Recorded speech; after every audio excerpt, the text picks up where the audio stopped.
Good afternoon, you guys, and welcome. Welcome to the Bible Study Studio. My name is Sonia McCullough Lockridge, and I am your host. And I joy to come to you in this fashion. Now, what I normally do before I start the videos is I set a little timer on my iPhone for 12 minutes. That gives me a minute for intro and a minute for outro, and 10 minutes.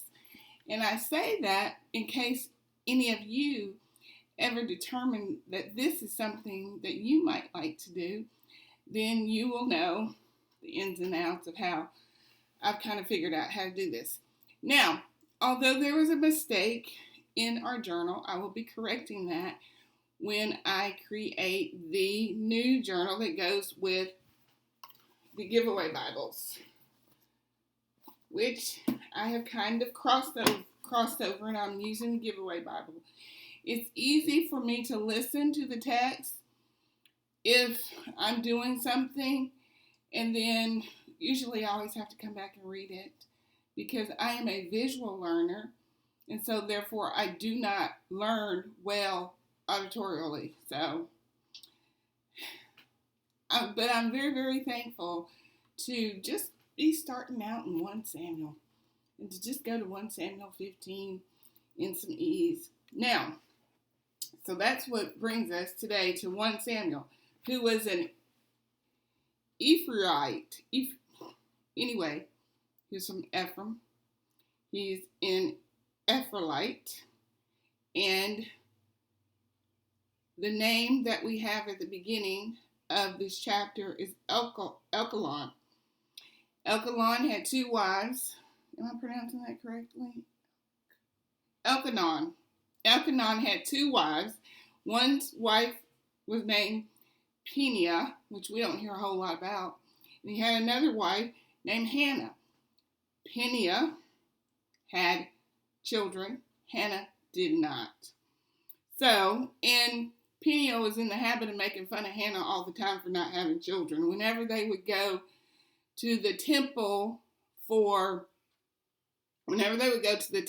yearly, she would make fun of Hannah because she had no children. And so one day while at the temple, Hannah was praying in view of the priest, and he thought she was drunk when she was just praying. And so that gave him the opportunity to bless her prayer. And then when she went home to Elkanah, her husband, they had relations, and she conceived a son, whose name is Samuel, who that's the name of the book, the 2 books, Samuel 1 and Samuel 2. So that's a lot already. So that's chapter 1. Chapter 2, Hannah prays yearly at the sacrifice at Shiloh. And of course, like I just said, she bore a son. And she also bore 2 daughters and other sons. So when she petitioned the Lord for this one child, the Lord gave her many. Chapter 3, the Lord is greatly displeased with Eli's household because his sons choose not to walk in the way of the Lord. And during this time, Samuel was growing. Okay, he was growing into a man. And the Lord, for a priest to have sons that are not walking in the way, the Lord is greatly displeased in that. And chapter 3, the Lord calls Samuel 2 times while he's in the presence of Eli, because when Hannah had him, she dedicated him to the Lord, not as a Nazarite, not like a Nazarite, but she did dedicate him fully to the Lord. And after she weaned him, she took him to Eli the priest to live and to learn. So, while they're housed with the priest, the Lord calls Samuel into service. And the first 2 times he calls him, he thinks he's having a dream and somebody's just calling his name. But Eli helps him to understand that it's the Lord calling him. And so the 3rd time, he acknowledges the Lord, and he comes up with this phrase that he always uses with the Lord that is, speak, Lord, for your servant is listening. Speak, Lord, for your servant is listening. The word of the Lord was rare in those days. The Lord was not speaking a lot in those days. So for the Lord to speak to Samuel was a big deal. Chapter 4. The Philistines defeat Israel, and Israel moves the ark. This is significant. Israel moves the ark of the covenant to Shiloh in hopes of defeating the Philistines. So they wanted to use the Lord as a tool in order to win a battle against the Philistines. But Israel is defeated. And Eli's sons both die, and the Ark of the Covenant is captured by the Philistines in chapter 4. And Eli judges Israel for 40 years, and then he dies at 98 years old. When he heard that the Ark of the Covenant had been captured by the Philistines, he basically had a heart attack and fell over and died. So, chapter 6. Oh, and they also, these Philistines, there's also a plague of tumors that is in chapter 5 as well. A plague of tumors for folks as well. So there's a lot going on. Chapter 6. There are no coincidences with the Lord. The ark is moved to Beth Shema, and guilt offerings are made to the Lord. 70 men died because they looked upon the ark. And it was so bad with these tumors and these deaths and everything that the Philistines, they returned the ark to the Lord. They're like, let's get rid of this. If this is causing us these many problems, let's just give it back. So that is what happened. In chapter 7, the Ark of the Covenant is settled for over 20 years, and Israel cried after the Lord again. Samuel judged Israel and cries out to the Lord on their behalf after the burnt offering. So Israel is lamenting to the Lord, and Samuel does like Moses. He cries out to the Lord on Israel's behalf. Chapter 8. Samuel becomes old, and his sons do not walk in the way of the Lord. And they come up with this idea that they need a king. They come up with this glorious idea that they need a king. So the Lord hears this. He hears all their lamenting, and he hears how they want a king. And so he goes to Samuel, and he says, warn the people of Israel against the high cost of an earthly king. So he gives them this whole list of what it's going to cost them to have a king. For one thing, this king is going to enslave them again. That's one of the things. Chapter 9.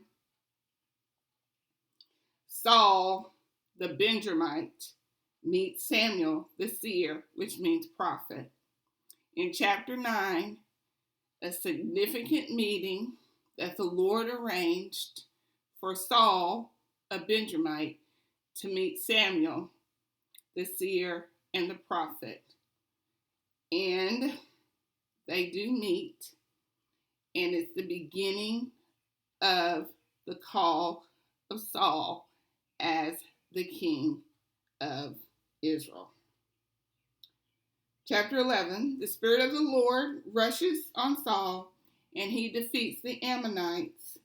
The kingdom is renewed in Gilgad, and the kingdom is renewed in Gilgad. So all of this time, the kingdom of Israel has been under the Philistines' care. But when the Philistines gave the Ark of the Covenant back to Israel, there was 20 years in which the Israelites were lamenting to the Lord. Now, chapter 12, Samuel recounts all that the Lord has done for Israel and reminds the people that they wanted a king. So Samuel recounts the entire journey of Israel from Egypt to the Jordan and all the battles that have been won and how the Lord has been on their side. But he also reminds them that as of right now, that's not enough and you want a king. Chapter 13, Saul makes a huge mistake, and he makes an unauthorized offering, burnt offering to the Lord, an unauthorized one. But now remember, Samuel has recounted everything that has happened. So Saul heard this. So he knows about everything that's happened and how the folks before had made an unauthorized offering to the Lord. Chapter 14, Saul's sons defeat the Philistines, and Jonathan unknowingly eats some honey that has been cursed by Saul. So at this point, Jonathan is entered into the scene, and they're in battle, and Saul curses anybody that eats anything, and Jonathan does not know this, and unknowingly he eats some honey out of the bark of a tree, and so he falls under his own dad's curse.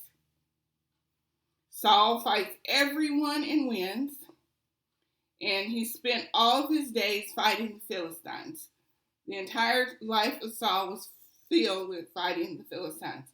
And in chapter 15, Saul is rejected by the Lord as king because of the unauthorized burnt offering. This is Sonia signing out for the Bible Study Studio. Tomorrow our reading finds us in 1 Samuel 15 through 1 Samuel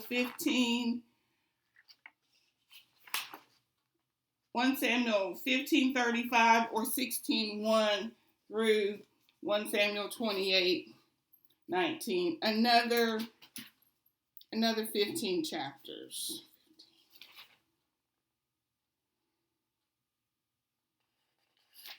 Okay, 1 Samuel 16:1 through 1 Samuel 28:19 is where our reading finds us tomorrow. Thank you so much, and I hope and pray you have a blessed day in the Lord. And we are getting through this Old Testament. Thank you. Have a blessed day.